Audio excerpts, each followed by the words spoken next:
Years ago, Andy Rooney was best known for his weekly broadcast entitled A Few Minutes with Andy Rooney. It was part of the CBS News program 60 Minutes. During his broadcast, he would deliver rich nuggets of life.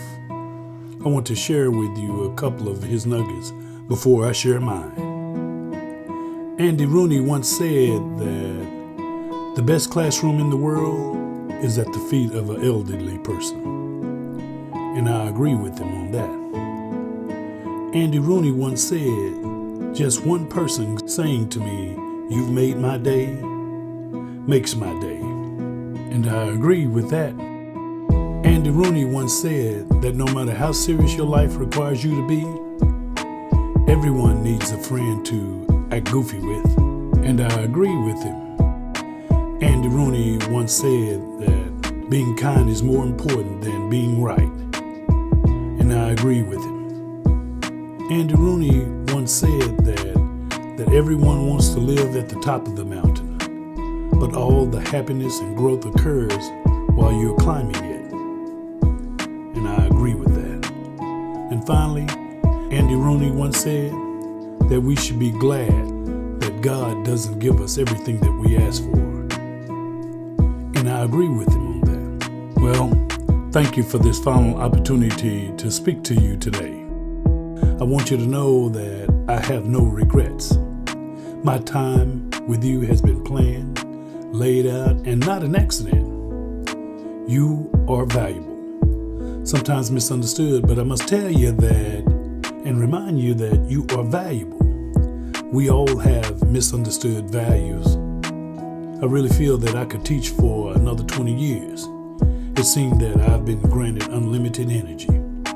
It's like this: God, my grandmother, and my mother gave me an unlimited supply of energy. I hope you can find that same energy and purpose in your life. I've coached many sports during my journey, but my main job has been to coach life. And as I think back to some of my favorite moments, and many thoughts come to my mind.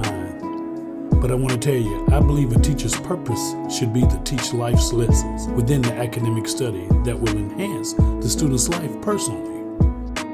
I believe that if you don't accomplish both, the student may pass your class, but we are failing the student. We must build positive relationships to equip our students so they will understand that obstacles and conflict and failure is a part of life, but we have to get back up. All must be defeated, and a great life can be achieved. Failure is the biggest contributor to success in many cases. If you're not building positive relationships, then you're building obstacles for learning. In many cases, teachers are the only pathway to a positive life. Don't allow your students' weakness to get in the way of your responsibility to teach them their greatness. Don't give in, don't give up, and don't quit. We must dig in for a ride of resistance, dig in for a ride of deflection, dig in for a ride to battle insecurities and to fight apathy. We must treat our students' path to success as if it was our own child's journey in life to success. This is how you become a great, favorite, valued, and important teacher. This is how you become a remembered, inspiring difference maker.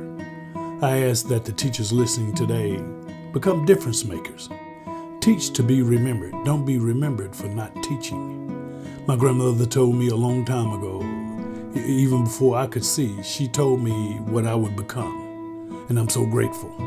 To the grandmothers listening out there today, I say to you, keep preaching and keep teaching.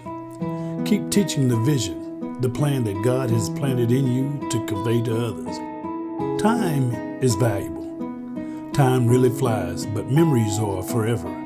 You should never hope to trade your memories in for more time. Change your life of regret to a life of respect. Remember, a brilliant idea trapped inside of a lazy or inactive mind can be the death sentence for your greatness.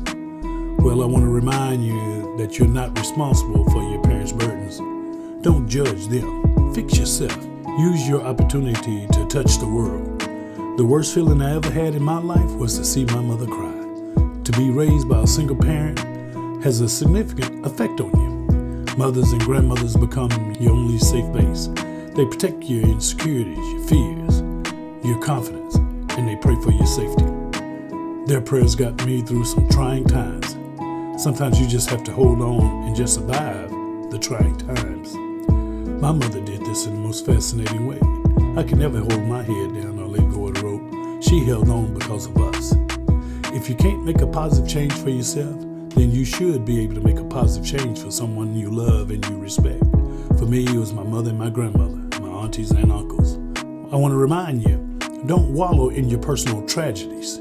Tragedy can be the birth of your greatness, if you allow it. I believe that every child has a purpose in life.